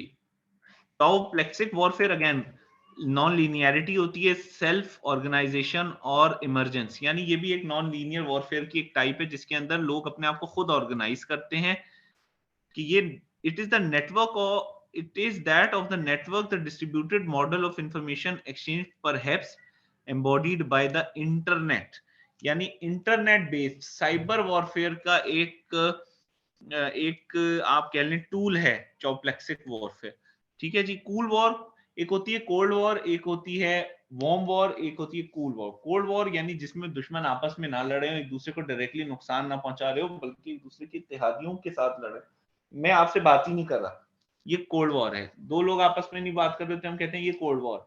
लेकिन लोग आपस में बात भी कर रहे हैं, उस तरह से फिजिकली एक्सेसिवली लड़ भी नहीं रहे कि एक दूसरे की लोगों को मार रहे हैं, एक दूसरे के ऊपर फौज से हमला करा रहे हैं, मगर साथ साथ एक दूसरे के इंटरेस्ट को वीकन कर रहे हैं, एक दूसरे के इकोनॉमिक इंटरेस्ट को, एक दूसरे की सिक्योरिटी इंटरेस्ट को, इसको कूल वॉर कहते हैं। आइडियल एग्जांपल आजकल चाइना और अमेरिका की है, जिसको हम कहते हैं कि चाइना और अमेरिका एक दूसरे पे रिलायंट भी बहुत ज्यादा है, कि एक दूसरे का नुकसान करके जिंदा भी नहीं रह सकते, और साथ साथ चाइना और अमेरिका एक दूसरे से ऐसा भी नहीं है कि बिल्कुल बातचीत ही नहीं कर रहे, या एक दूसरे के ऊपर हमला करके जो है उन्होंने तबाही मचा रहे हैं, या चाइना ने अमेरिका के किसी हिस्से पे हमला कर दिया, या चाइना ने अमेरिका किसी इत्तेहादी पे हमला कर दिया, ऐसा कुछ भी नहीं।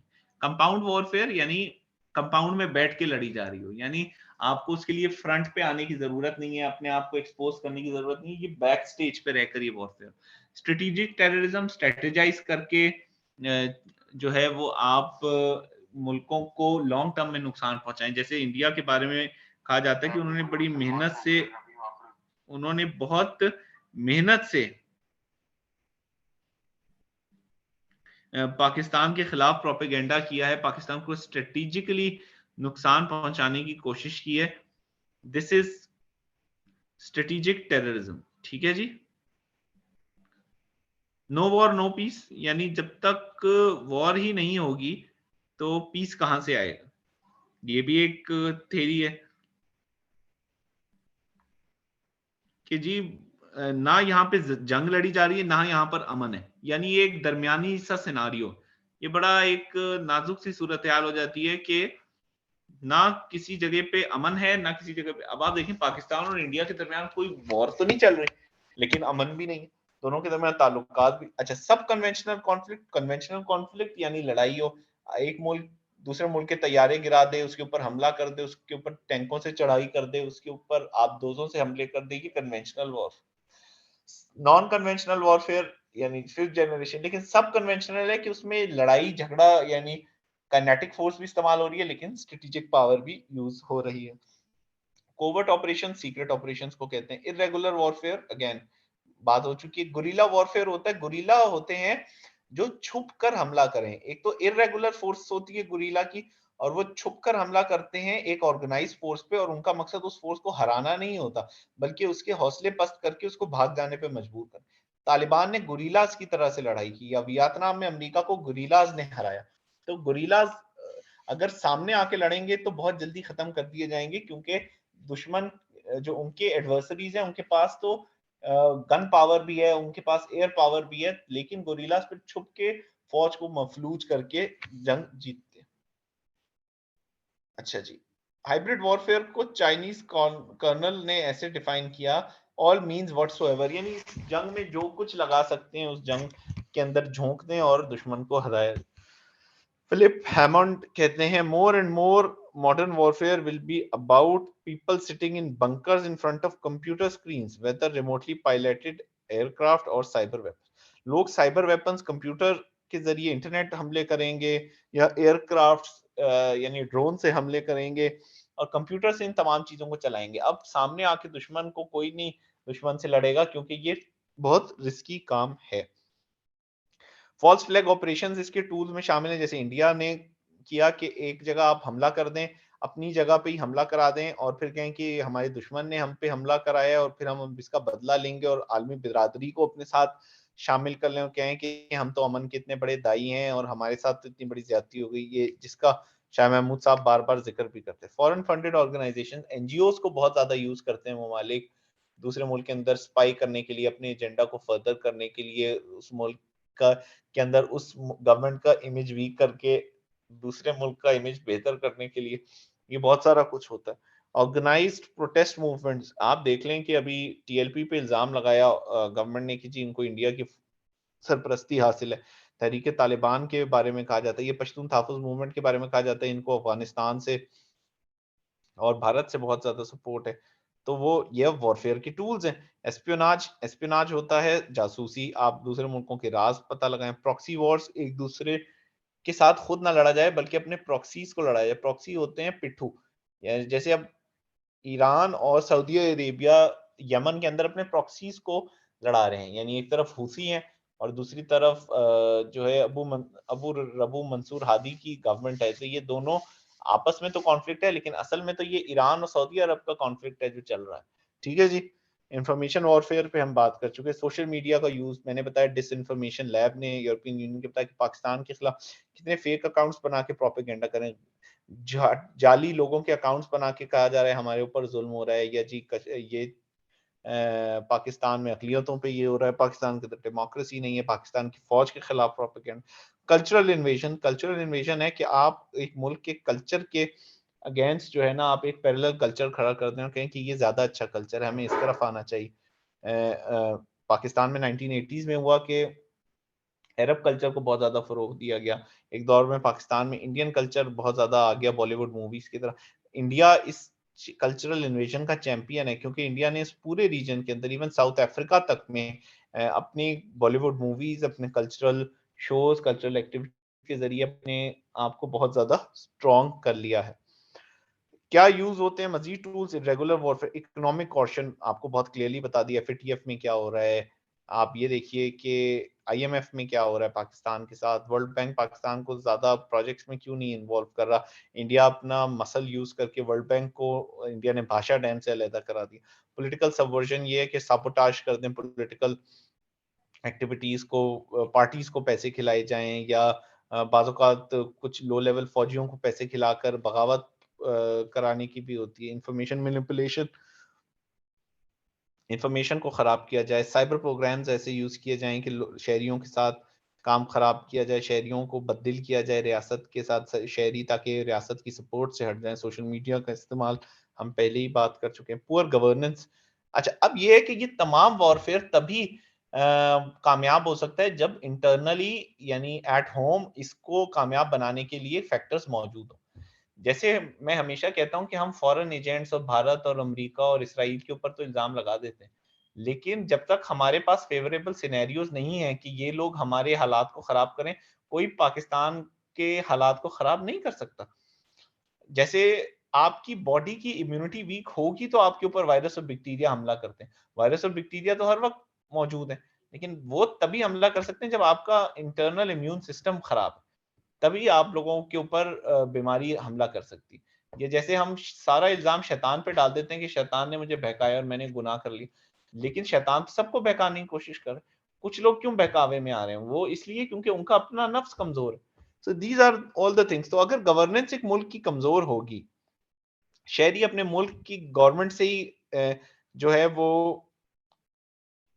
सेटिस्फाइड नहीं होंगे, वहां पे करप्शन होगी, वहां पे गवर्नमेंट एफिशिएंसी नहीं होगी, लोगों के मसाइल वक्त पे हल नहीं होंगे, एक पॉलिटिकल अफरा तफरी फैली होगी। जब कोई चाहे आके गवर्नमेंट की बिसात लपेट के उसे घर बेच सकता है, तो पॉलिटिकल इंस्टेबिलिटी बहुत हेल्पफुल होती है वॉरफेयर के अंदर। पुअर गवर्नेंस होती है। अगर ह्यूमन रिसोर्सेज, लोगों की आप कदर नहीं करेंगे, लोगों की बेकदरी होगी, उनको निग्लेक्ट किया जाएगा, उनकी जरूरियात को पूरा नहीं किया जाएगा, तो लोग एहतजाजन फिर क्या करेंगे कि फिर वो लोग दूसरों के प्रोपेगेंडा में आने के लिए तैयार हो जाएंगे। इकोनॉमिक ग्रोथ का डिक्लाइन होगा, महंगाई बढ़ेगी, लोगों के पास जॉब अपॉर्चुनिटीज नहीं होंगी, गुर्बत फैल जाएगी। तो इन चीजों की वजह से भी बहुत बड़ा प्रॉब्लम आएगा और फिर लोग जो है वो इस्तेमाल करते हैं दूसरे मुल्क के दुश्मन इस्तेमाल करता है दूसरे मुल्क के अंदर अपनी एजेंडा को फर्दर करने के लिए। कॉन्सिक्वेंसेस क्या होते हैं? ह्यूमन राइट्स वायलेशन होती है। सबसे बड़ा ह्यूमन राइट वायलेशन तो प्राइवेसी को इन्वेड करना है। आप ये देख रहे हैं कौन इंटरनेट पे क्या देख रहा है। आजकल आपको पता है हर इंटेलिजेंस एजेंसी के पास हर शहरी की हर इंफॉर्मेशन है। मैं फेसबुक पे क्या देख रहा हूँ, मैं व्हाट्सएप पे किसी को क्या भेज रहा हूँ, मैं कौन से अखबार पढ़ रहा हूँ, किससे क्या बात कर रहा हूँ, हर चीज नोट हो रही होती है। और इंटेलिजेंस एजेंसीज को जिसके ऊपर शक होता है या जो भी इंपॉर्टेंट आदमी होता है, उसकी प्रॉपर एक फाइल मेंटेन हो रही होती है, उसकी एक एक एक्टिविटी मेंटेन हो रही होती है।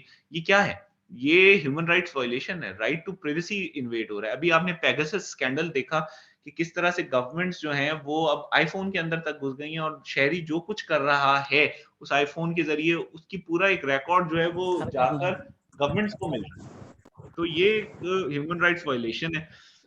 आप अपने मुल्क के अंदर भी कर रहे होते हैं, दूसरे मुल्कों के अंदर। अभी जैसे हमने सुना कि इमरान खान साहब का भी जो फोन है वो पेगासस ने इन्वेड किया। नॉन स्टेट एक्टर वॉर कैसे करते हैं?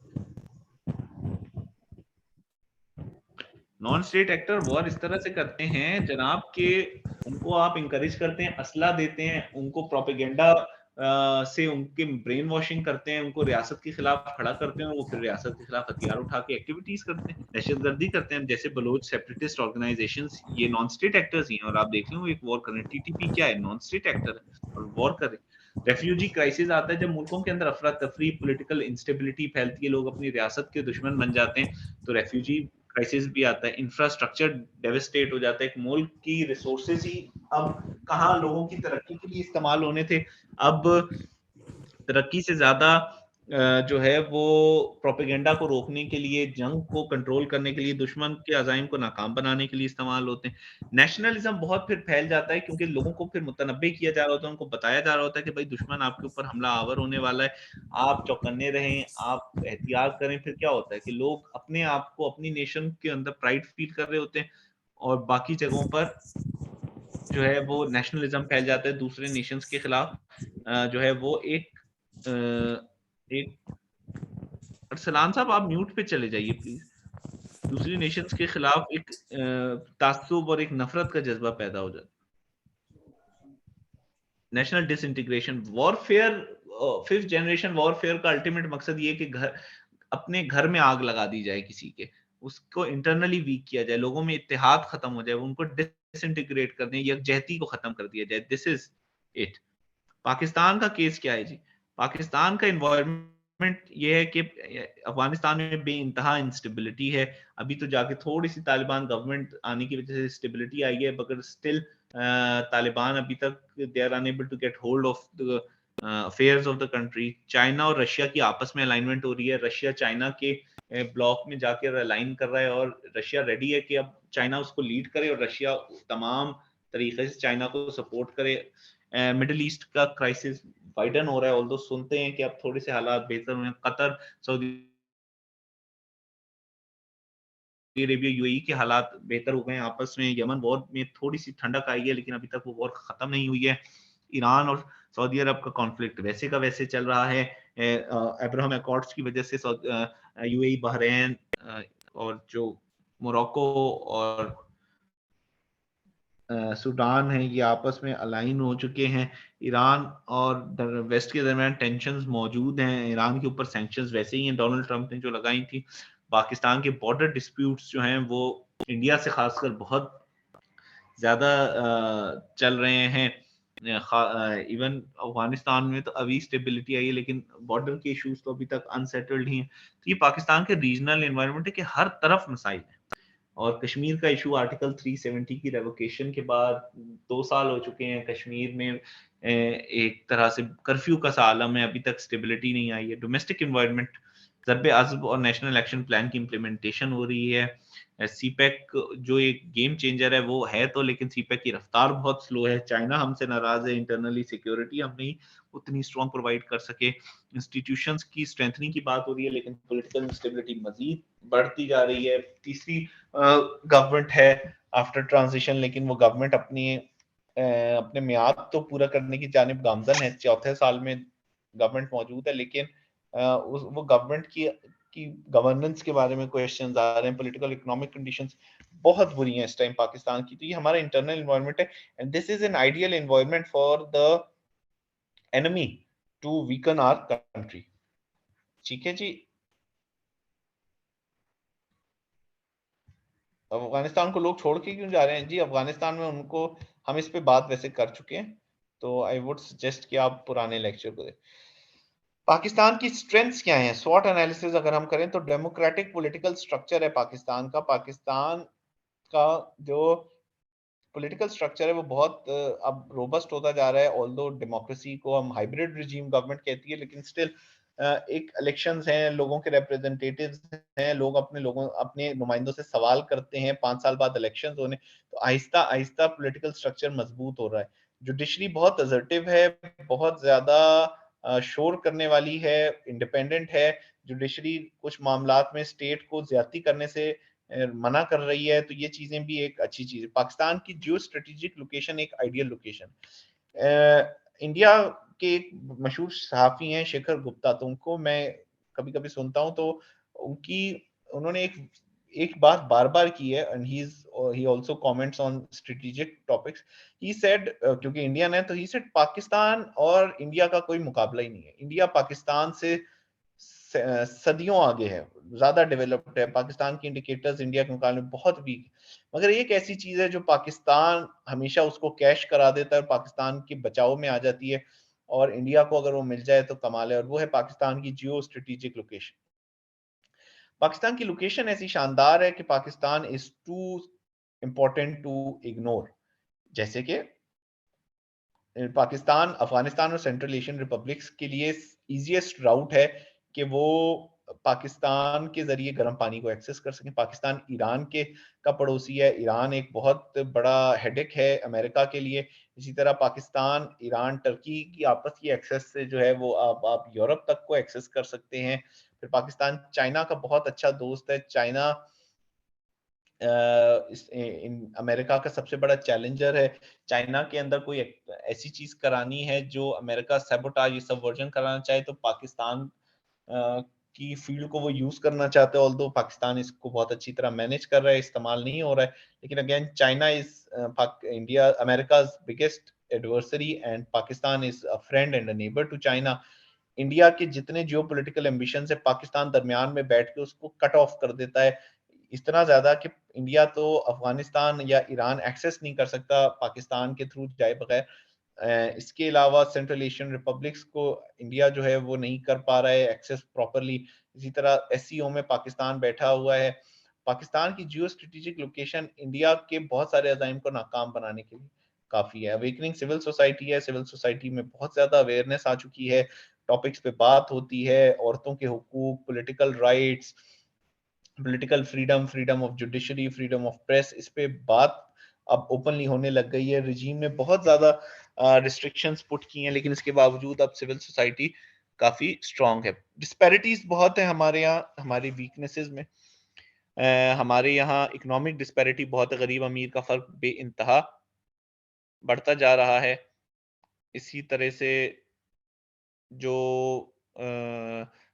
पॉलिटिकल डिस्पैरिटीज बहुत हैं, सूबों के दरमियान आपस में इख्तलाफात बहुत हैं। बलूचिस्तान, सिंध और गिलगित बल्तिस्तान मुसलसल महरूमी का शिकार है, वहाँ शिकायतें बढ़ रही हैं। ये आइडियल ग्राउंड होता है किसी मुल्क के अंदर हाइब्रिड वॉरफेयर या फिफ्थ जनरेशन वॉरफेयर को फैलाने का, कि जब उसकी पॉपुलेशन बददिल है, जब वो डिसइल्यूजन्ड हो जाएं, जब उनको उनके राइट्स नहीं मिल रहे, तो वो फिर यही सोचते हैं कि हमें जल्द अज जल्द जो भी उनको बहकाने के लिए आएगा वो उसके बहकावे में आकर अपना आलाकार बन जाएंगे उसके। ठीक है जी।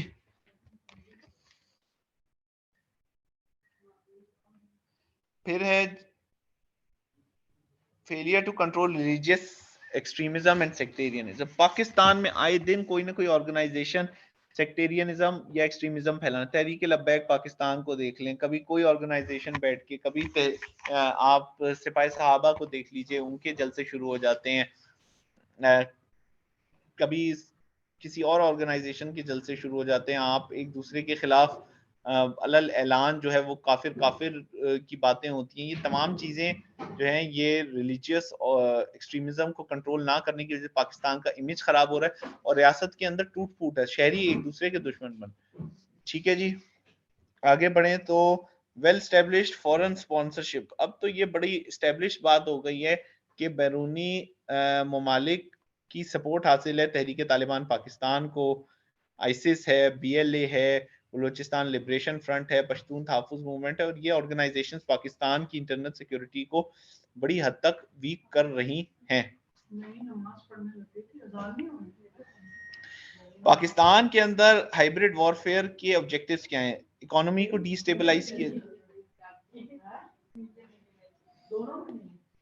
इकोनॉमी को डिस्टेबलाइज किया जाए, इकोनॉमी को वीक किया जाए, पाकिस्तान को आइसोलेट कर दिया जाए, पाकिस्तान के ऊपर टेररिस्ट स्टेट का लेबल लगा दिया जाए, मुल्क के अंदर अफरा तफरी फैला दी जाए और मुल्क को तोड़ा जाए। ढाका के अंदर जो फॉल हुआ है वो भी पाकिस्तान के अपने अंदरूनी हालात और खलफिशार की वजह से ही दुश्मन कामयाब हुआ। वे क्या है इसको, इस मैनेज को टैकल करने का? इकोनॉमिक रिफॉर्म्स लाई जाएं। बहुत जरूरी है कि पाकिस्तान के इकोनॉमिक स्ट्रक्चर को इम्प्रूव किया जाए, बिकॉज पाकिस्तान का इकोनॉमिक स्ट्रक्चर अगर इम्प्रूव नहीं होगा, गरीब गरीब तर होता जाएगा और गुर्बत बढ़ती जाएगी, बेरोजगारी बढ़ती जाएगी, तो फिर बहुत आइडियल ग्राउंड होता है कि आप फिर दुश्मन के हाथों में खेलें।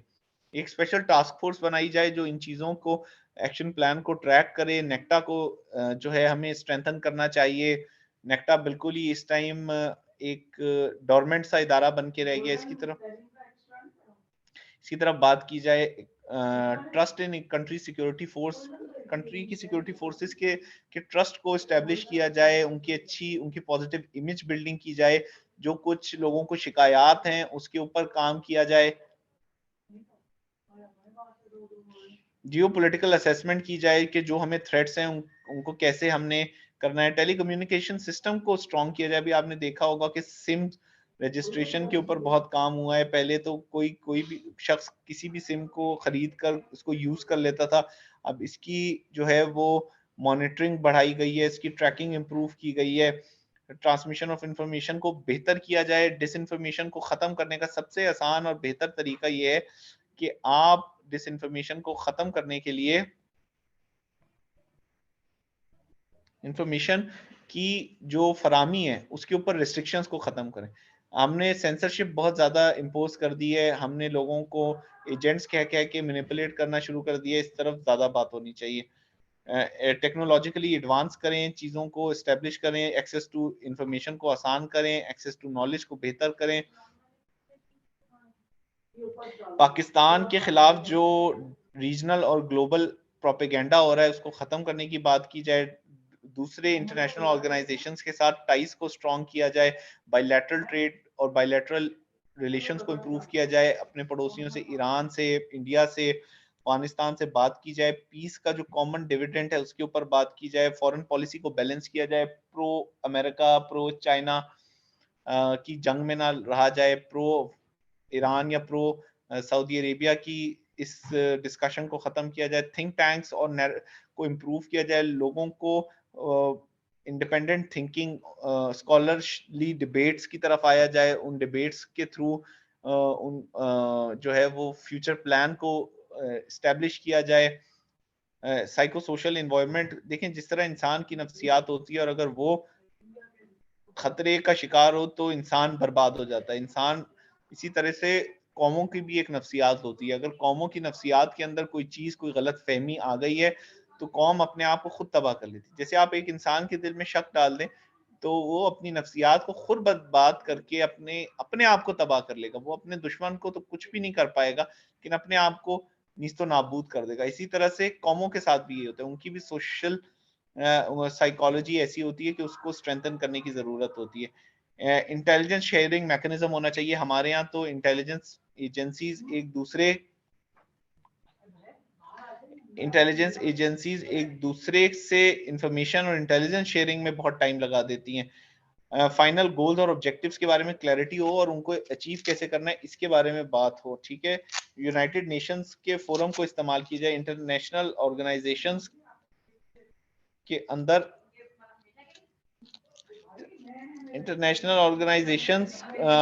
के अंदर पाकिस्तान की रिप्रेजेंटेशन इंप्रूव हो, पाकिस्तान के डिप्लोमेटिक मिशंस को स्ट्रेंथन किया जाए, स्पेशल फोर्सेस को डिप्लॉय किया जाए, उनको जो साइबर वॉरफेयर, जो फिफ्थ जनरेशन वॉरफेयर के बारे में बात करें। Success of CPEC is important. CPEC इस टाइम चाइना हमारी सिक्योरिटी इश्यूज कंडीशन से बहुत सेटिस्फाइड नहीं है, सीपैक की प्रोग्रेस बहुत स्लो है, पॉलिसीज के अंदर बहुत अनसर्टेनिटी है। इसी तरह से पाकिस्तान के खिलाफ जो स्कीम्स बन रही हैं उनको एक्सपोज करके उनको फेल करने की, उनका खात्मा करने की जरूरत है। So these are the things that we have talked about. Now let's wait for your questions. Afghanistan को छोड़ के इसलिए जा रहे हैं कि अब अमेरिका का मेजर फोकस जो है वो चाइना और उसकी एम्स हैं, और अफगानिस्तान में उन्होंने तालिबान से एक अरेंजमेंट की है कि तालिबान किसी भी फॉरेन एजेंसी को अमेरिका के खिलाफ इस्तेमाल नहीं होने देंगे। तो ये छोटी सी 2 लाइन में मैंने आपको बता दिया, ऑल्दो हम बड़ी डिटेल में इस लेक्चर को पहले देख चुके हैं। Any other question anyone?